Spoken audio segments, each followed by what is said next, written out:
Es momento de hablar en nuestro segmento de pediatría de mitos y realidades acerca de las vacunas. Para eso está con nosotros, como siempre, la doctora De Juane. Bienvenida una vez más a la mesa de Ají. Las vacunas son buenas, son malas. Yo he leído tantas cosas. Y he tenido amigas que me dicen, no vacunas al chiquillo. Y hay otros, sin embargo, hay otros pediatras que te dicen, oye, esto es importante. Por supuesto. Por favor, ayúdenos, doctora. Bueno, hay muchos mitos y realidades acerca de las vacunas. Ha habido en los últimos años un aumento de desinformación en contra de las vacunas, en el que se ha satanizado, por decirlo así, los efectos adversos que pudieran asociarse, que en realidad son, más que nada, son mitos. Las vacunas, desde que empezaron a introducirse, lo que se buscaba era ir disminuyendo las enfermedades que en su momento causaron una gran mortalidad en los niños. Por ejemplo, la polio, que pues los niños morían de insuficiencia respiratoria y los que sobrevivían sufrían de secuelas importantes como parálisis, que dejaban secuelas permanentes el resto de su vida con un gran costo humano para ellos y para las familias.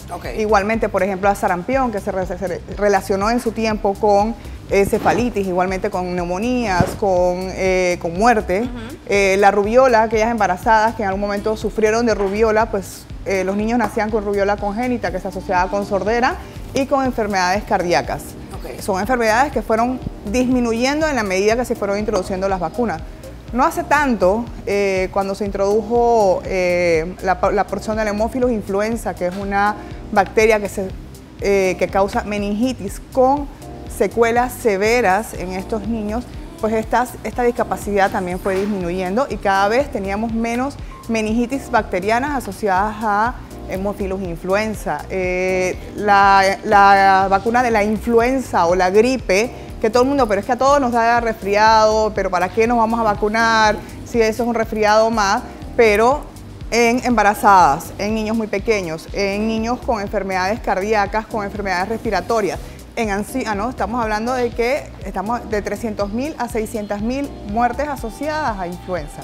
Entonces sí, las vacunas son necesarias, las vacunas previenen enfermedades, las vacunas ayudan a mejorar la calidad de vida y la expectativa de la vida de nuestra población. Ayudan a proteger al niño. Ayudan a proteger al niño. Porque como todo en los últimos años se ha vuelto más orgánico, más natural y todo esto, hay un movimiento en contra precisamente de la industria de las vacunas. Claro. Y dicen que estos son, ya le digo porque me ha tocado también entrevistar al otro lado de la moneda, que estas son excusas para seguir generando ingresos a raíz o a través de las vacunas. Independientemente que es una industria además muy poderosa. Claro, es una industria poderosa, por supuesto. Hay una parte que es comercial, definitivamente. Lo que es investigación, pero tenemos que tener claro, la investigación, uno, no es gratis, no es barata. Llegar desde el punto cero hasta la entrega del producto al mercado, comprobando que tiene una efectividad, tiene un costo, una inversión, altísimo, claro. No solamente una inversión económica, una inversión humana. O sea, quienes hemos participado en estudios en relación a vacunas, sabemos el tiempo que se invierte para poder llegar a estos resultados. Si algo funciona bien y si no funciona también, hay muchas cosas que en el camino se han ido descartando, que no tenían tanta eficacia. Con respecto a las vacunas, yo no sé si es movimiento, no sé si es moda o si es estación. A veces me quedo pensando si es que tenemos corta memoria, que en realidad todas estas enfermedades que describo no pasaron hace 100 años atrás. O sea, sí, hace 100 años por supuesto había enfermedades como la viruela, que se erradicó completamente, pero que en su tiempo causaba una mortalidad altísima en la población, y son enfermedades que fueron completamente erradicadas a través de las vacunas. Una vez escuché incluso, estamos hablando de estas enfermedades que se han erradicado gracias a las vacunas, pero también escuché a esta misma persona que entrevisté que me decía, sí, pero no hay una gran cantidad de niños autistas y de otras cosas que no se detectaban o no se conocían antes y se lo quieren atribuir a las vacunas. Con respecto al autismo y a la vacuna de la MMR, que son las dos líneas que van, estamos hablando de un estudio que se publicó en una revista científica en el año 1988. Este artículo produjo un daño, pero enorme, porque se comprobó que hubo falsificación de información de los pacientes que fueron reclutados en ese estudio. Y eso es categórico. Es tan así que la revista, por primera vez en toda su historia, retiró oficialmente el artículo de esa publicación. Wow. Ok. O sea, cuando se comprobó, esta persona fue sentenciada y se comprobó que fue falso, era una población muy pequeña de pacientes. O sea, los estudios estaban La prueba acompañados. el universo estaba maleado, pues la prueba estaba un poquito... Un poquito no, estaba Completamente. alterado. Estaba alterado los resultados para comprobar. O sea, yo quiero este resultado, yo voy a hacer que esto coincida con esto. Pero entonces eso no es válido. Pero entonces los resultados, eso se replicó de manera viral. Sí, yo recuerdo. O sea, y eso tuvo una propagación que tanto así que la gente... A mí me ha llegado paciente, es que yo leí hace mucho tiempo que las vacunas son dañinas. ¿Yo dónde lo leíste? Entonces, cuando empiezas a buscar la fuente, o sea, no todo lo que leemos en internet es completamente cierto. Tenemos que verificar las fuentes en las cuales leemos esta información. Muchas veces, perdóname, Yossi, muchas veces me he escuchado también a otra contraparte donde dicen que las vacunas, no sé qué, pero escuché la otra contraparte del que sufre la enfermedad, del que está padeciendo algún tipo de enfermedad, ya sea que necesita una vacuna o también un tipo de remedio, y dice, realmente ustedes lo dicen porque los daños secundarios que te puede dar cualquier tipo de vacuna o cualquier tipo de... Pero tú no sufres o padeces de la condición, de la enfermedad. Y realmente yo quisiera mejorar mi calidad de vida o de realmente ver crecer a mis niños o aunque sea llevarlos hasta su etapa universitaria. Si eso me lo da cierta medicina, pues yo me hago cargo de los efectos Claro, con secundarios. respecto a las enfermedades, por supuesto, es muy duro tener un niño con una enfermedad como por ejemplo el autismo.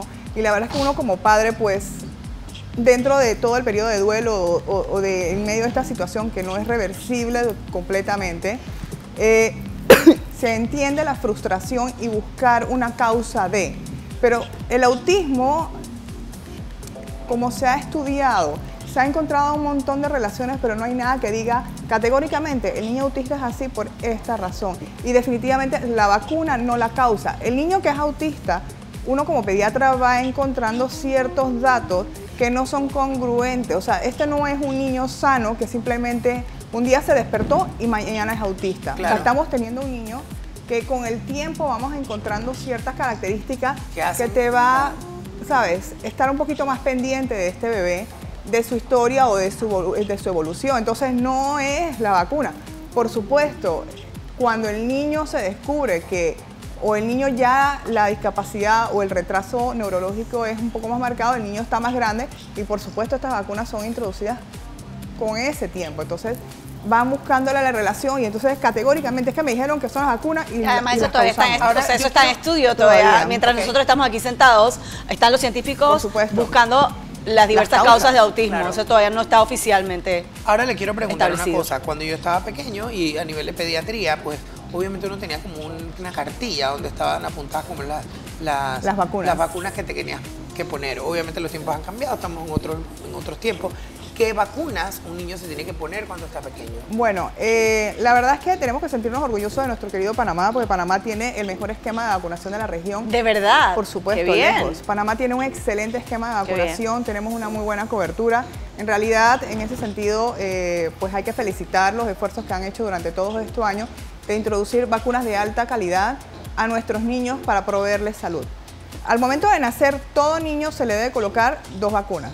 Una es hepatitis B, que se debe administrar en las primeras 12 horas de vida. ¿Por qué es importante las primeras 12 horas de vida? Porque a pesar de que las madres pueden tener un buen control prenatal, no podemos asegurarlo en todas las embarazadas. Y no sabemos el estado de portador del virus de hepatitis B en las madres. Entonces, la vacunación se realiza de manera generalizada para garantizar que este niño no sea contagiado por el virus de hepatitis B, que obviamente no va a producir síntomas de manera inmediata.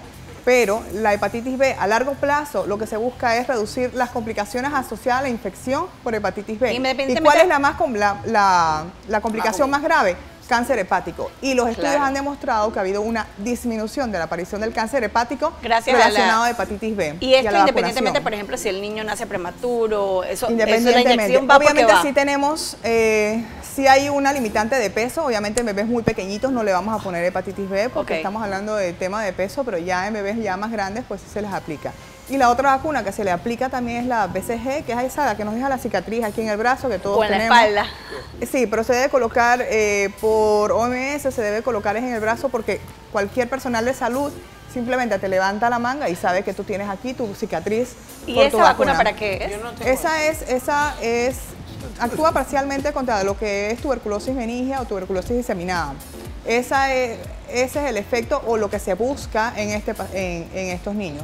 Ya a partir de los 2 meses, 2, 4 y 6 meses son las vacunas, lo que es la hexavalente, que son 6 vacunas, que es hepatitis B, hemofilus influenza, toferina, difteria, polio y se me fue una...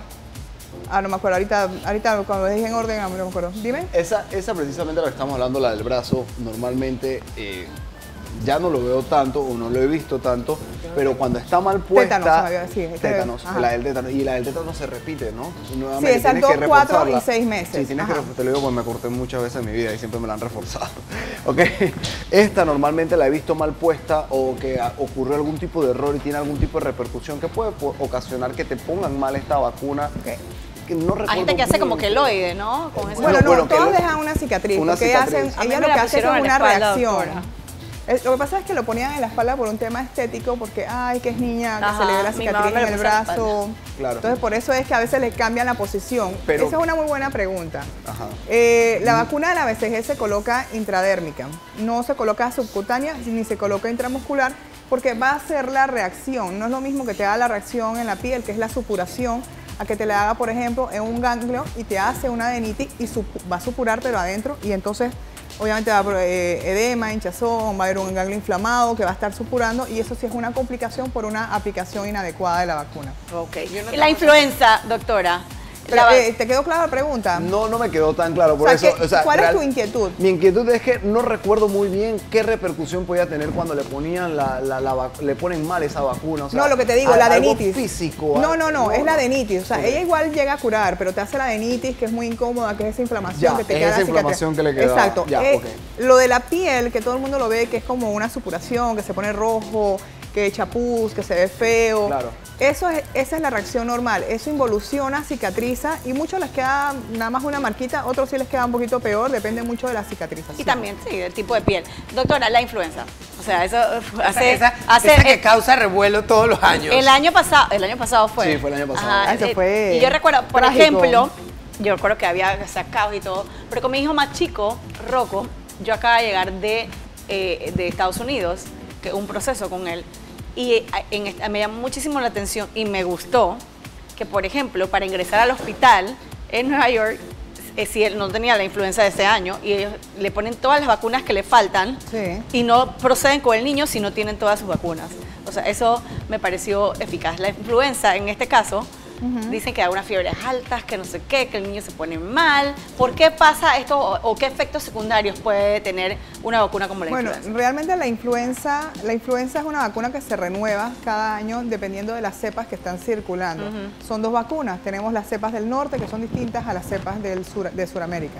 Entonces, tenemos esas 2 vacunas disponibles dependiendo de lo que tenemos localmente, que igualmente vuelvo a la labor del Ministerio de Salud, que van monitorizando, igualmente que el Instituto Gorgas, van monitorizando qué cepas están circulando en Panamá durante todo el año, cuáles están aumentando, cuáles disminuyen, y se va haciendo de esta manera y le dan seguimiento. Y eso hay que ponérselo todos los años. Sí, porque son las cepas del año anterior que nos hacen el refuerzo. Lo que pasa es que ahí dice la veracidad, lo que usted, ahí comprueba lo que usted dijo al principio, de que la vacuna tiene que ir evolucionando y probablemente porque la enfermedad va evolucionando. Sí, porque esta misma enfermedad mató muchas personas, pero hace mucho tiempo, pero ha ido evolucionando constantemente. O sea, la historia de la influencia es muy... Sí, porque es un virus que muta mucho, es un virus que va cambiando de cara, por decírtelo así, que va cambiando, va interaccionando distinto y va mutando. Entonces, las vacunas pues deben ir haciendo.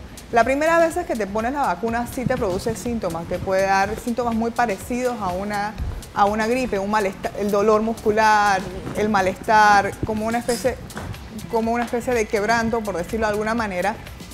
O puede coincidir que tu sistema inmunológico baje un poco y coincidas con un cuadro de resfriado. Okay. Pero ya después, con el tiempo, en realidad, con las personas que nos vacunamos de manera regular, no nos enfermamos con tanta frecuencia o si pasamos son resfriados Y leves. sobre todo el tiempo de escuela. Pero hay que la vacunar. influenza como tal, o sea, cuando a ti te ha dado influenza, eso es una rompehuesos. Sí, total. Te Una cosa deja, que te tira de la deja cama. tirado de la ¿Hasta cama. qué edad nosotros nos tenemos que vacunar, doctora? O sea, todos los años, por ejemplo, con nuestros niños, o sea, hay ciertas vacunas que son como de rigor. Sí, lo que son las de recién nacidos, 2, 4, 6 meses, que es la hexavalente, la neumococo y rotavirus, que son 2 dosis a los 2 y 4 meses que previenen la enfermedad diarreica por rotavirus, que es una causa muy importante de deshidratación en bebés muy pequeños y de hospitalización. Al Ok. introducir esta vacuna se ha habido una disminución de estos cuadros por rotavirus.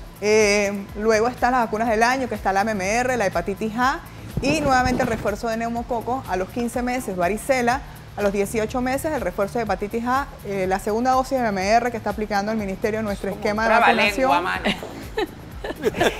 Y el refuerzo de la tetravalente, que es obviamente la DTP con toferina, difteria, tétanos con polio. Ok, y cuando están, dizque 2 años, 4, Bueno, 5, y los 6 refuerzos años. a los 4 años. Ya ahí ¿A los terminamos. 4 años? Entre 4 y 6 años volvemos a colocar refuerzos y todos los Los años. refuerzos de todas esas.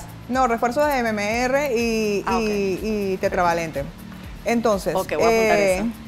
Y varicela, que también se coloca Sí, en la correcto. segunda dosis. Pobre Ok. Roberto Luca y Rocco que van para vacunativos. No, y Van a además estar en vacunativos. menores de 5 años lo que se recomienda es el refuerzo de influenza en ancianos, en personas que tienen, por ejemplo, enfermedades crónicas, asma, diabetes, enfermedades cardíacas, se deben aplicar. Importante en las embarazadas, y aquí quiero hacer un pequeño espacio, toda mujer embarazada debe colocarse su vacuna de influenza. En menores de 6 meses no hay vacuna para menores de 6 meses contra la influenza y sabemos que nuestros bebés son los más vulnerables a enfermedades Sí. más complicadas. Entonces, al vacunar a la madre, aumentas o refuerza su sistema inmunológico para que se los pase a su bebé y durante los primeros 6 meses el bebé esté protegido con los anticuerpos de mamá. Ah, buenísimo. Además, también se le coloca a la mamá el refuerzo de la DTaP, que es difteria, toferina, tétanos. Es importante esta vacuna, sobre todo por el tema de la tosferina, porque los adultos podemos ser portadores asintomáticos de la tosferina y esta es una enfermedad que afecta y que provoca enfermedades respiratorias graves en los menores de 6 meses. Ok. En los primeros 6 meses se están recibiendo esta vacuna, pero en los primeros 2 meses estos niños están completamente desprotegidos. Si tú vacunas o ese efecto capullo que vacunas al entorno del bebé, proteges al niño. Entonces es importante que las embarazadas en el tercer trimestre acudan a su médico, a su ginecólogo, al pediatra si tienen confianza con él, a su centro de salud, policlínica o centro de salud y se administren las vacunas que sean necesarias por el estado de gestación. Para terminar, en la vida adulta, por ejemplo, una persona que ya hace rato que no se vacuna ni de nada, que se puede... Influenza, cada 10 años influenza, la de tétanos que es cada 10 años, la TD, la influenza Cada anual. año. Ajá. En adultos mayores se colocan lo que es neumococo, también se les hace refuerzo de neumococo. Y la MMR, ha habido un aumento de casos, por ejemplo, de paperas. Tenemos nuevamente enfermedades emergentes por cuando no va, o sea, con respecto a las personas que no vacunan o deciden no vacunar a sus hijos, no solamente estás quitándole la oportunidad de no sufrir ni una enfermedad prevenible, sino que además pones en riesgo al entorno. Porque si este niño se enferma por una enfermedad que es prevenible, aunque el entorno esté vacunado, hay siempre un riesgo de sufrir o de padecer esta enfermedad. Entonces, es un efecto Infórmese bien y esta es nuestra recomendación gracias a nuestra pediatra que nos acompaña en el día de hoy. Información de contacto para consultas, doctora. Bueno, estoy ubicada en el Centro Especializado San Fernando, 4º piso, el número de teléfono 203-0862. Tenemos que vacunarnos este año, me falta la influenza este año y Bueno, mis hijos ahora también. en Hay que abril, vacunarse, mayo. la verdad que es una buenísima recomendación.